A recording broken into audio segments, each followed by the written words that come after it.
qué no le damos un fuerte aplauso a Jesús esta mañana? Qué gusto que sean parte de este tiempo, familia. Siéntase como en casa, disfrute de los próximos minutos. Continuamos con nuestra serie Cristianismo Práctico y el mensaje de esta mañana le he titulado Necesitas probarlo. Dile al que está a tu lado, necesitas probarlo. Me refiero a ese momento en la vida, amigos, familia, cuando de repente viene alguien a nosotros y nos dice, deberías de probar esos tacos, te van a encantar. O cuando de repente nuestros amigos nos persuaden y nos dicen que veamos una serie de televisión, nos dicen, necesitas verla, te va a cambiar la vida, te va a cambiar la forma de ver algunas cosas. Esta manera en la que muchas veces se nos invita a probar. Comprueba algo. Si vamos por la vida probando y comprobando, porque obviamente todos hemos comprobado si son buenos efectivamente esos tacos que nos recomendaron o la serie de televisión que nos recomendaron, también, ¿por qué no deberíamos de hacer esto en el cristianismo? Prueba y una forma de comprobación de lo que nos platican y nos dicen. Yo creo que eso facilitaría mucho la forma en la que tú invitas a una persona a un lugar como este para conocer a Jesús, ¿no crees? A lo que me refiero es que así como le dices a alguien que pruebe los tacos, le podrías decir a un amigo tuyo que pruebe venir a un lugar como este, donde se habla de Jesús, y que después emita su criterio, su opinión al respecto. ¿Qué le pareció? ¿Si le gustó o no le gustó? Así de práctico tendría que ser la forma de abordar a las personas que aún no han estado en un lugar como este. Y no hay nada, queridos amigos, como probar y comprobar nuestra fe. No hay nada como probar y comprobar nuestra fe. El Salmo 34, versículo 8 dice lo siguiente: prueben y vean que el Señor es bueno. A mí me encanta esta declaración porque nos invita a probar y entonces comprobar que verdaderamente Dios es bueno. Qué alegría para los que se refugian en Él. Malaquías 3:10 también, después de una invitación que Dios le hace al pueblo para diezmar, les va a decir: y pruébenme en esto, en la bendición que les va a dar si ellos cumplen con este mandamiento. Y justo aquí, iglesia, se abre una gran división entre lo que conocemos como fanatismo y cristianismo. A mí me gustaría poder hablar acerca de esto en los próximos minutos. Fanatismo y cristianismo. ¿Cómo podemos nosotros distinguir a un fanático? ¿Cómo podemos nosotros diferenciarlo de un cristiano? Un fanático en gran medida, y siguiente diapositiva por favor, un fanático en gran medida lo es porque no prueba, cree a ciegas en algo, aunque muchas veces es mentira lo que cree. Un fanático pierde por completo el raciocinio. Vayamos a la definición de lo que significa fanatismo.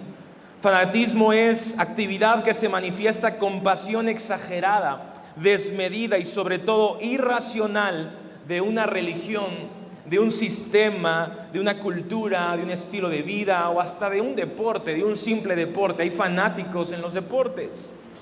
Entonces es una actividad que se manifiesta con una pasión exagerada, alejada de la razón, donde se cree solo por creer, donde no se han llevado el paso de probar y comprobar. El fanatismo supera la racionalidad y produce una ceguera que tarde que temprano esta pasión desmedida lleva a una persona fanática a comportarse de una manera exagerada y hasta peligrosa, extrema en todo sentido. Refiriéndome a esto, por mucho tiempo se nos enseñó a cada uno de nosotros en el cristianismo poco práctico, complicado, que también podía ser visto el cristianismo como una pasión exagerada, desmedida, al borde del propio fanatismo. De hecho, algunos han convertido su cristianismo en fanatismo, alejado de la razón, no probando el amor de Jesús, solamente creyendo a las palabras de alguien más, pero no haciéndolo algo personal en sus vidas. Y Pablo un día declaró una expresión que muchos han utilizado de manera incorrecta. Él dijo: bendita locura. Y lo que se refería a Pablo es que es una locura creer que un hombre resucitó de entre los muertos, refiriéndose a Jesús. porque tú y yo fundamentamos nuestra fe en ese hecho de que Jesús resucitó de entre los muertos. Es una locura para muchos, pero Pablo no era un fanático, iglesia. Pablo era un hombre que usaba la razón en todo sentido. Pablo era un hombre que sí tenía una pasión por Jesús, pero que comprobó la existencia de Jesús.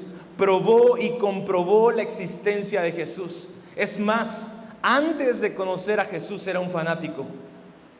Era tan fanático que esa pasión desmedida provocó que él matara a muchos cristianos, a muchas personas que llevaban y compartían el mensaje de Jesús. Pero cuando prueba y comprueba la existencia de Jesús y utiliza este sistema para poder hacer que su fe sea más fuerte, es que entonces nos puede decir esto: bendita locura. Pablo no era un fanático antes de conocer a Jesús, sí lo era, pero realmente después de comprobar la existencia de Jesús, de ese encuentro que tuvo con Jesús, todo cambió para él. Y esta es quizá la más grande diferencia entre un fanático y un seguidor de Jesús. Si partimos del hecho que el fanatismo constantemente es una creencia irracional o alejada de la razón, que no prueba y que no exige una comprobación, un seguidor de Jesús, escuche bien, un seguidor de Jesús está en constante búsqueda de comprobar la existencia de Jesús. Y yo no sé tú, pero si Jesús no es real en tu vida, entonces no te puedes llamar seguidor de Jesús, tan solo eres un fanático. Jesús tiene que ser un amor probado, como decía esta canción al inicio. Jesús tiene que ser una realidad en nuestra vida. Nosotros tenemos que buscar, si aún no hay esa comprobación, tenemos que buscar probar y comprobar que Jesús es una realidad. Y hasta que este proceso ocurra en nuestra vida, nuestra fe no solamente va a ser basada en una creencia, en un dogma o en una emoción, sino va a ser una convicción tan real y tan profunda que nunca vamos a desistir de este camino. Vamos a encontrar en ese camino la verdad para poder guiar cada uno de nuestros pasos. Olvidamos, iglesia, que la fe no está peleada para nada con la razón. Olvidamos que a Dios no nos obliga únicamente a creer por creer. También podemos dudar en algún momento de lo que creemos, y Dios no tiene problema con eso, porque la fe no está peleada con la razón. Y me gustaría citar un versículo y un contexto muy interesante que ocurre una vez que Jesús resucita y se le aparece a los discípulos. La Biblia cuenta que Jesús se aparece a ellos, pero Tomás no estaba entre ellos. Tomás no estaba con ellos. Algo sucedió en la vida de los discípulos que con la muerte de Jesús, hagan de cuenta que el corazón se les apachurró tanto que dejaron de creer. Pedro regresó a hacer lo que hacía y todos, la realidad es que todos estaban dispersos, ya no estaban unidos, ya no tenían un objetivo, una meta en común. Entonces, ¿qué ocurre? Que le van a decir a Tomás: ¡hey! Hemos visto a Jesús.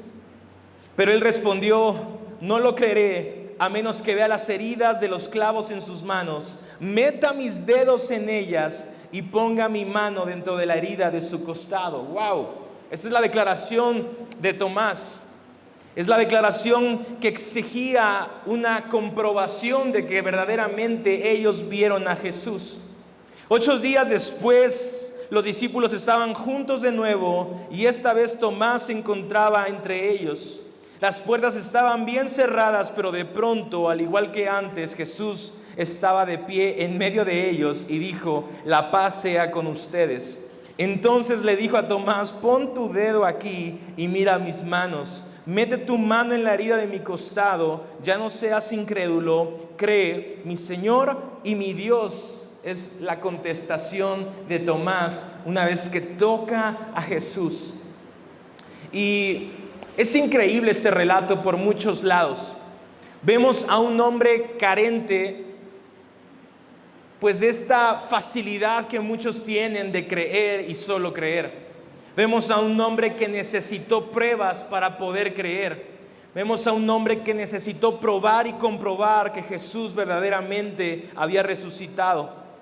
Pero yo quiero hablarte del futuro de Tomás después de este acto, después de este momento, de este contexto que te he mostrado. Algunos teólogos han llegado a asumir, y estudiosos de la historia, que Tomás emprendió un viaje a la India donde va a compartir el Evangelio de Jesús. Pero Tomás, estoy seguro que nunca hubiera ido a la India si no hubiera tocado las heridas de Jesús. El futuro de Tomás es glorioso en muchos sentidos. Es un hombre valiente, decidido, con una convicción tan firme y tan real que dejó su contexto, su ciudad, para poder hablar que él no solamente escuchó que Jesús resucitó, sino que él mismo probó y comprobó que Jesús resucitó. Entonces a él nadie le puede contar nada, él realmente lo vive, y esa pasión con la que va a hablar de Jesús va a permitir que el Evangelio se extienda a muchos rincones, estas buenas noticias de salvación. Esto me lleva a entender lo siguiente: si algunos necesitan ver para poder creer, no tenemos más que aceptar esta necesidad de ellos. Si algunos no son como tú, que se te facilita creer, que les cuesta creer, no te queda más que aceptarlos y orar para que Jesús se manifieste en sus vidas, para que Jesús sea una realidad en sus vidas. Este proceso ocurre todo el tiempo en las familias. Hay hijos que son más propensos a creer en la fe que tú tienes, pero hay hijos que les cuesta más el poder precisar, el poder entender lo que Jesús hizo, y que los ama, y que existe, y que es real. Y en vez de frustrarnos, decepcionarnos, enojarnos, maldecirlos, declararlos como cosa contraria y que no son parte de la familia, ¿cómo es posible? Antes que llegue ese proceso, acéptalo. No todos son tan fáciles para creer. A algunos les cuesta más trabajo y Jesús no tiene problema con eso. Le va a decir a Tomás no solamente que ahora crea, sino también dice: benditos los que no necesitan ver para creer. Pero yo tampoco veo que digan malditos los que hagan lo contrario.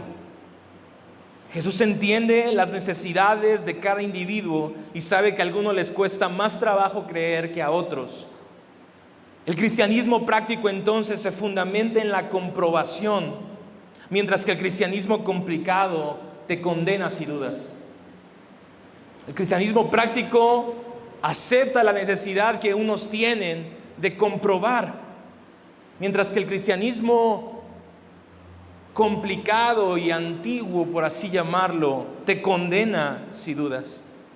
Creo que muchos hemos sido parte en otro tiempo de una iglesia que te condenaba, que te señalaba si tenías dudas sobre ciertos aspectos de la fe, que te condenaba si tú no creías que había sucedido eso cuando Moisés abrió el mar en dos, que te condenaba si no creías en las historias como la de Noé y el arca, cómo subieron los animales. Miren, ayer yo vi algo impresionante.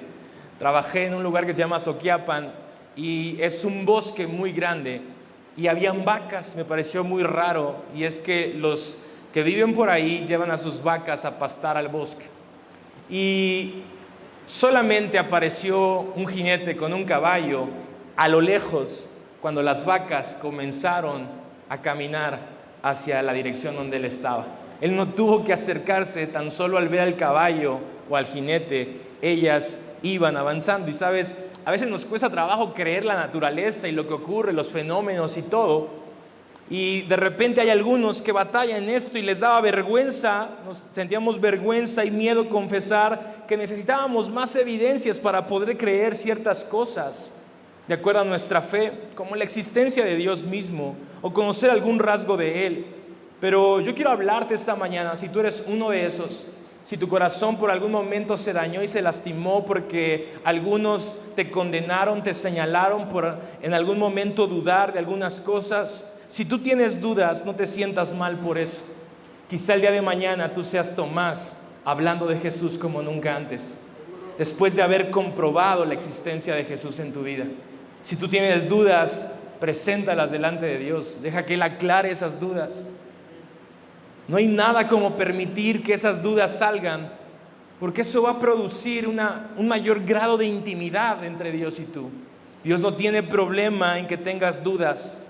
La iglesia no tendría que tener problemas con las personas que tienen dudas. Y este señalamiento y juicio que venimos nosotros viendo, que ocurría desde los tiempos de Moisés, hoy en día sigue existiendo en el cristianismo complicado. Y ni Jesús escapó de estos señalamientos, iglesia, ni Jesús escapó de este juicio constante que existía. Y quiero que leamos un contexto muy interesante en Juan capítulo 7. Y dice así: entonces, en la mitad del festival, Jesús subió al templo y comenzó a enseñar. En la mitad de un festival, Jesús no le importó. Seguramente era un momento solemne para los judíos. Y él comenzó a enseñar. Y los presentes quedaron maravillados al oírlo y se preguntaban: ¿cómo es que sabe tanto sin haber estudiado? Una vez más, este juicio, este señalamiento: ¿cómo es posible que sepa tanto si ni estudió? Así que Jesús le dijo: mi mensaje no es mío, sino que proviene de Dios, quien me envió. Todo el que quiera hacer la voluntad de Dios sabrá si lo que enseño proviene de Dios o solo hablo por mi cuenta. Los que hablan por su propia cuenta buscan su propia gloria, pero el que busca honrar a quien lo envió habla con la verdad, no con mentiras. Moisés les dio la ley, pero ninguno de ustedes la cumple. De hecho, tratan de matarme. Estás endemoniado, respondió la multitud. ¿Quién trata de matarte? Y Jesús contestó: bueno, yo hice un milagro en el día de descanso y ustedes se asombraron. Pero ustedes también trabajan el día del descanso al obedecer la ley de la circuncisión dada por Moisés. En realidad, la costumbre de la circuncisión comenzó con los patriarcas mucho antes de la ley de Moisés. Pues si el tiempo indicado para circuncidar a un hijo coincide con el día de descanso, ustedes igual realizan el acto para no violar la ley de Moisés. Entonces, ¿por qué se enojan conmigo por sanar a un hombre en el día de descanso? Miren más allá de la superficie para poder juzgar correctamente. Es muy interesante cómo ni Jesús mismo se escapa de este señalamiento y juicio que emitían ya de tiempo atrás algunos que estaban incómodos con la forma de vivir de Jesús. Y te digo todo esto porque quiero llegar al punto clave de esta plática. Y es que Jesús puede ser una bonita historia de amor para muchos. Puede ser una bonita historia de amor, pero para que sea realidad en tu vida, necesitas probarlo. Jesús puede ser una bonita historia contada por alguien, pero para que sea una realidad en tu vida, necesitas probarlo. Dile al que está a tu lado una vez más: necesitas probarlo. De verdad. Necesitas probarlo.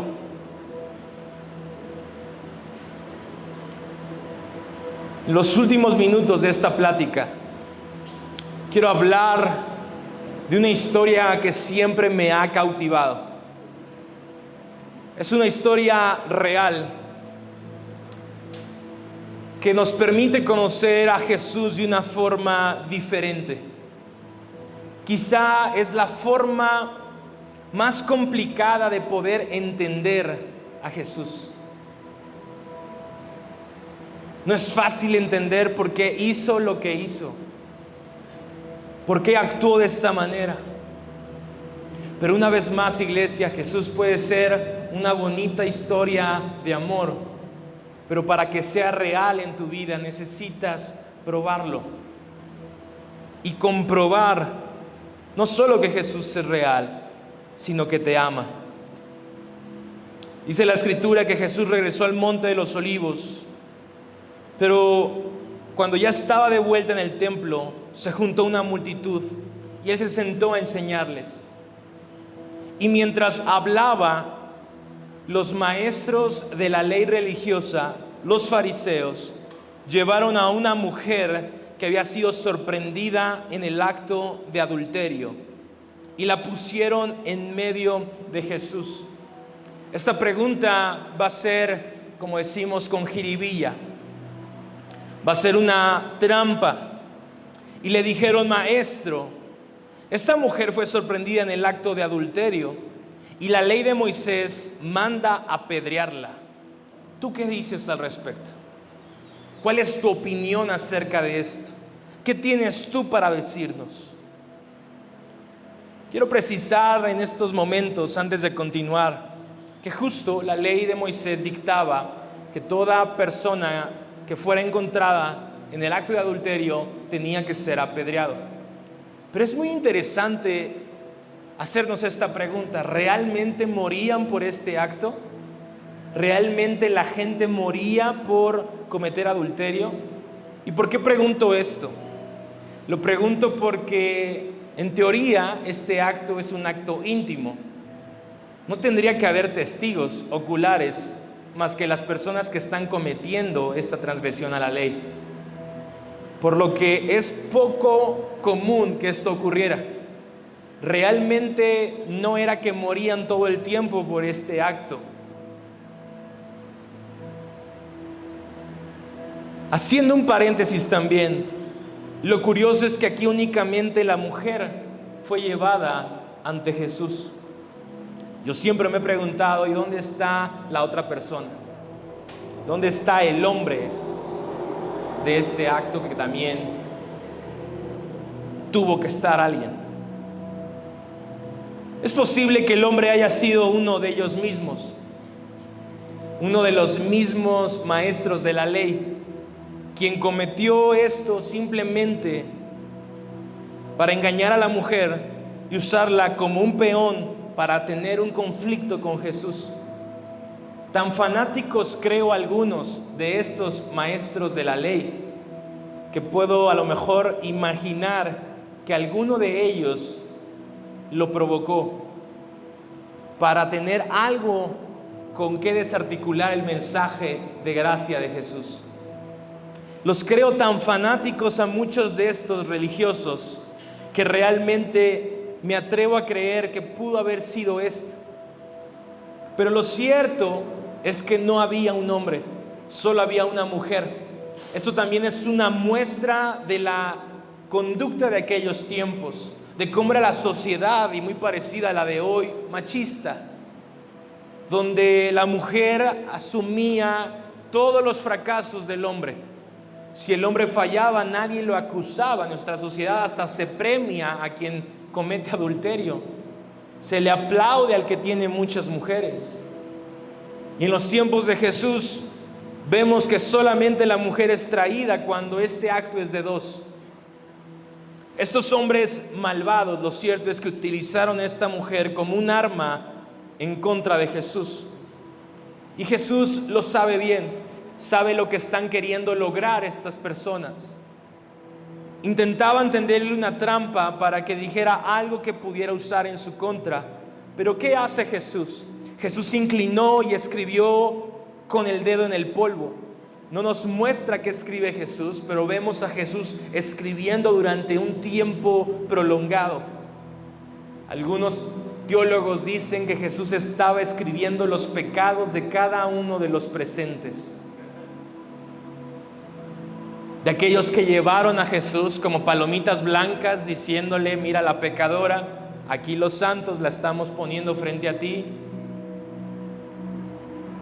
No sabemos qué estaba escribiendo, pero con ellos, como ellos seguían exigiéndole una respuesta, imagínate la presión que estaba teniendo Jesús en ese momento. Quizá empieza a escribir para ignorarlos, pero era una presión constante de estos hombres hacia Jesús. Le exigían una respuesta y él se incorpora nuevamente y les dijo: muy bien, pero el que nunca haya pecado, que tire la primera piedra. Luego volvió a inclinarse y siguió escribiendo en el polvo. Esto es maravilloso. Jesús sabe bien que nadie podía señalarla. Se regresa a hacer lo que estaba haciendo y de repente, uno a uno, fue saliendo de este momento. Al oír eso, los acusadores se fueron retirando uno tras otro, comenzando por los de más edad, hasta que quedaron solo Jesús y la mujer. Hay algo que poder precisar antes de continuar, iglesia. Hay algo que me llama profundamente la atención, y es la forma en la que Jesús actuó. Es la forma en la que Jesús va a responder ante este hecho. No cabe duda que había un acto inmoral presente, había adulterio, y esto violaba algunos mandatos en la ley de Moisés. Pero la forma de responder de Jesús ante este pecado es una muestra clara de cómo el cristianismo práctico debe de aplicar la forma de responder ante la inmoralidad de alguien cuando cae en pecado. Para poder decir lo siguiente, tenemos que precisar algo, y es que la ley moral sigue siendo la misma. No porque el antiguo pacto haya estado ya caducado, haya terminado, significa que la ley moral quedó también caducada. Ya no tiene vigencia. ¿Por qué digo esto? Porque si bien ya no obedecemos ritos, mandamientos ceremoniales, cuestiones que se les obligaba a los judíos, lo que sí seguimos haciendo y cumpliendo todos nosotros es la ley moral. Una cosa es la ley moral de Dios y otra cosa es la ley de Moisés. Y en esta diferenciación, la ley de Moisés ya no la obedecemos, pero sí obedecemos la ley moral. Por lo tanto, robar sigue siendo malo hoy en día, violar sigue siendo malo hoy en día, asesinar y todo lo que nosotros sabemos moralmente que es incorrecto. Pero lo que cambia, iglesia, es cómo tú y yo respondemos cuando alguien viola algo de la ley moral. Esto es lo único que cambia. Antiguamente los apedreaban, podían morir si violaban. Hoy en día, pues no apedreamos, pero con palabras matamos. Aquel que no vive como quisiéramos que viviera, aquel que no hace lo que nosotros creemos que tendría que hacer, aquel que falla inmoralmente en algo. Y Jesús nos va a dar una clase de cómo responder cuando alguien peca, cuando alguien cae en pecado. Dice entonces que solo quedaban Jesús y la mujer. Entonces Jesús se incorporó de nuevo y le dijo a la mujer: ¿dónde están los que te acusaban? Y ella va a decir: ni uno, Señor. ¿Dónde están los que te condenan? No hay ni uno.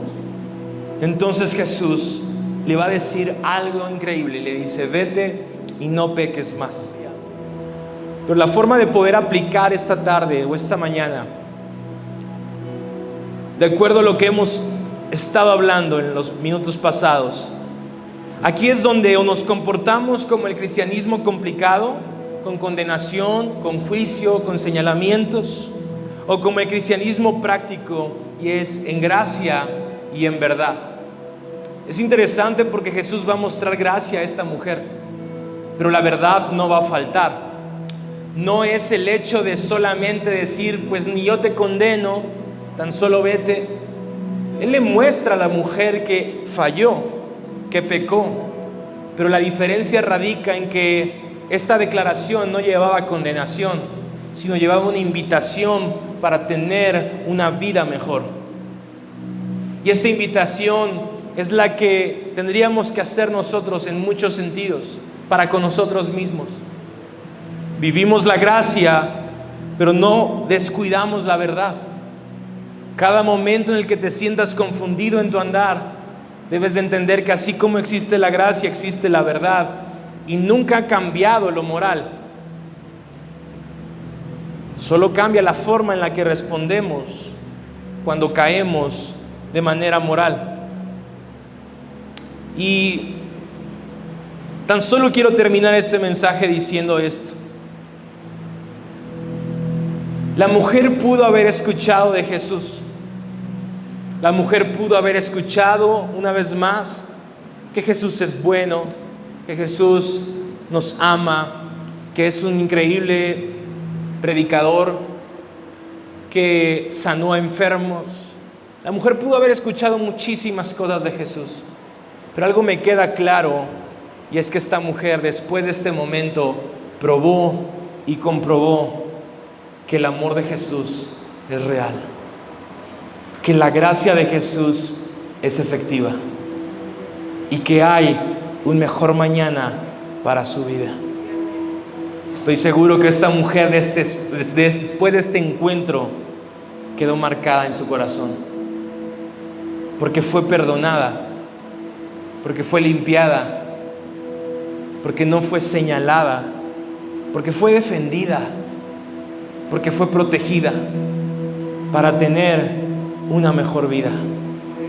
Y es la forma en la que tú y yo somos tratados todos los días, porque no hay duda que todos los días fallamos, pero también tú y yo somos defendidos, somos protegidos y somos preparados para tener una mejor vida.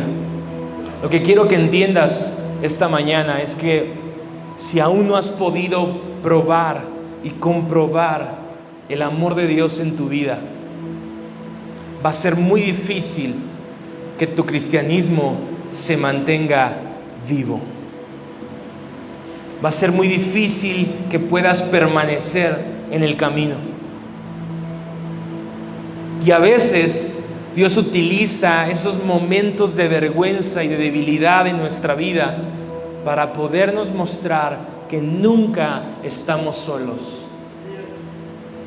que Él siempre está con nosotros. Aún en ese momento bajo podemos probar y comprobar que nos ama, como también en nuestros triunfos y en nuestros éxitos. Cuando todo va bien, cuando todo lo estamos logrando, ahí también podemos comprobar y comprobar una vez más, probar y comprobar que si estamos ahí es porque Él permitió que llegáramos hasta ahí. No hay nada mejor, iglesia, que probar y comprobar nuestra fe. Por eso yo te invito esta mañana, como dice el salmo que leímos, vengan y prueben que Dios es bueno. Yo puedo imaginarme a Jesús mismo diciéndole a esta mujer, ven y prueba que mi Padre es bueno. Y es tan bueno que hoy no has muerto apedreada. Es tan bueno que tienes la oportunidad de una mejor vida.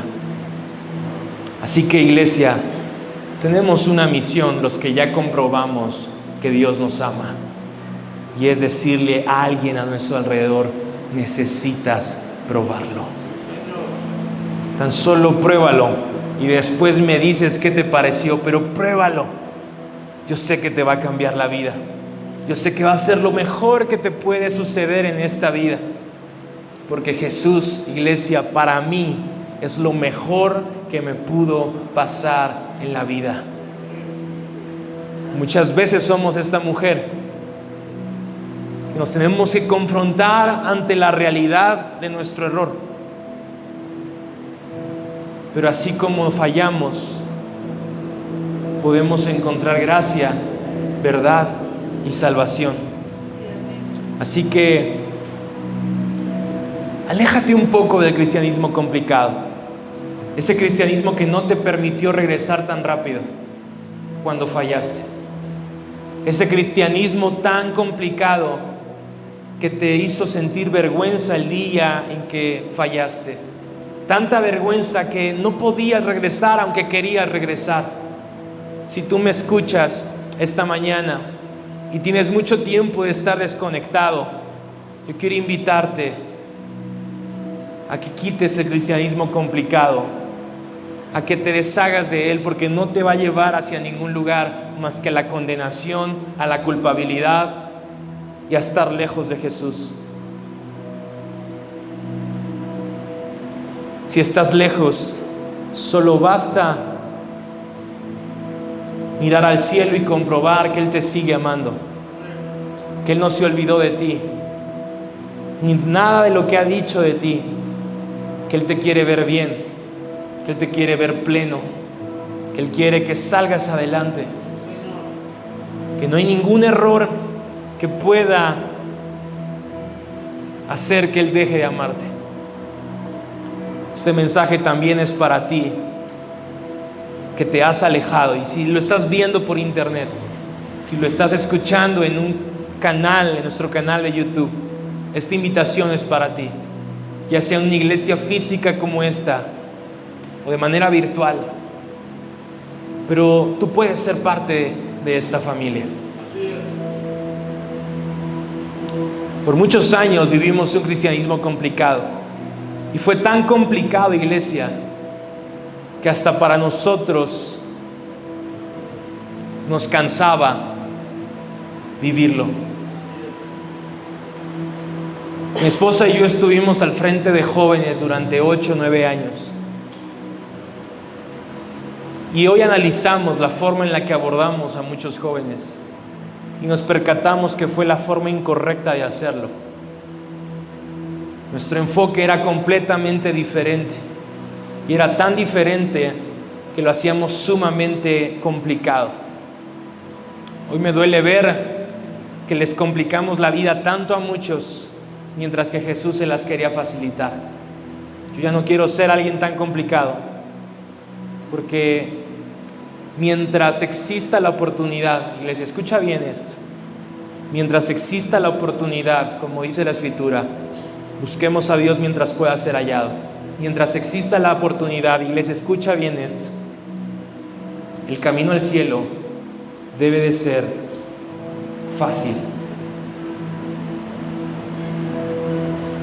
Esta puerta angosta que nos describe la Escritura va a ser cuando venga el juicio, cuando sea complicado ahora sí salvarnos. Mientras tanto, no lo compliquemos. Muchos necesitan ir al cielo. Muchos de nosotros necesitamos ir al cielo. No nos compete ni nos favorece complicarlo tanto. Así que compruébalo. Comprueba el amor de Dios. Y yo tan solo quiero terminar esta mañana orando por tu vida y orando por todos aquellos que nos ven.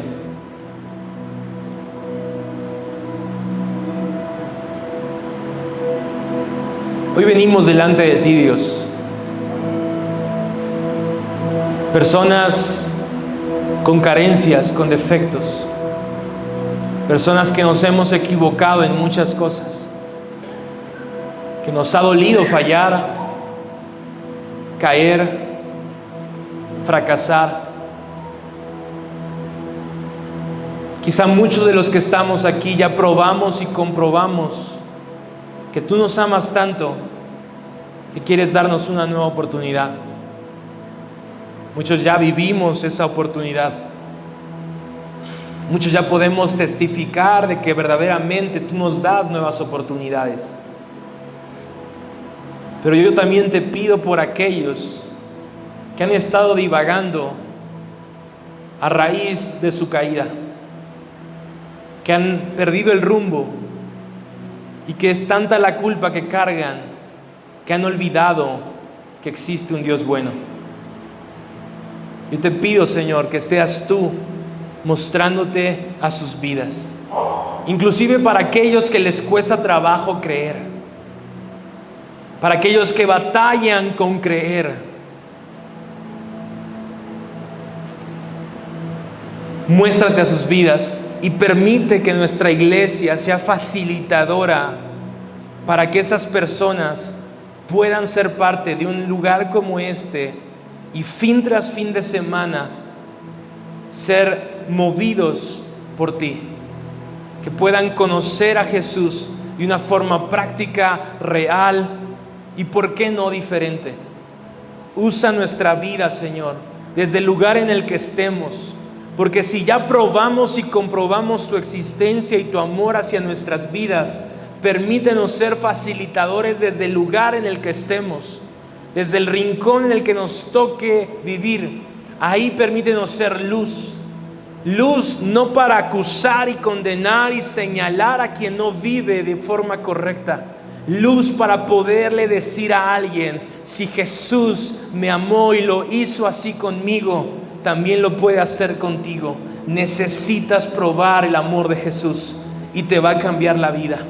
Esa luz queremos ser, una luz en el monte más alto que pueda mostrar que Jesús es bueno, nos ama y quiere lo mejor para nuestra vida, y que no se detiene en nuestros defectos, sino que trabaja en nuestros corazones para irnos perfeccionando, puliendo hasta ese día en el que nos encontraremos con Él. En el nombre de Jesús, yo te pido que esto sea realidad en nuestra vida y que nos permitas amar, aceptar, perdonar y ayudar a muchos para que puedan conocer el camino. En el nombre de Jesús, amén y amén.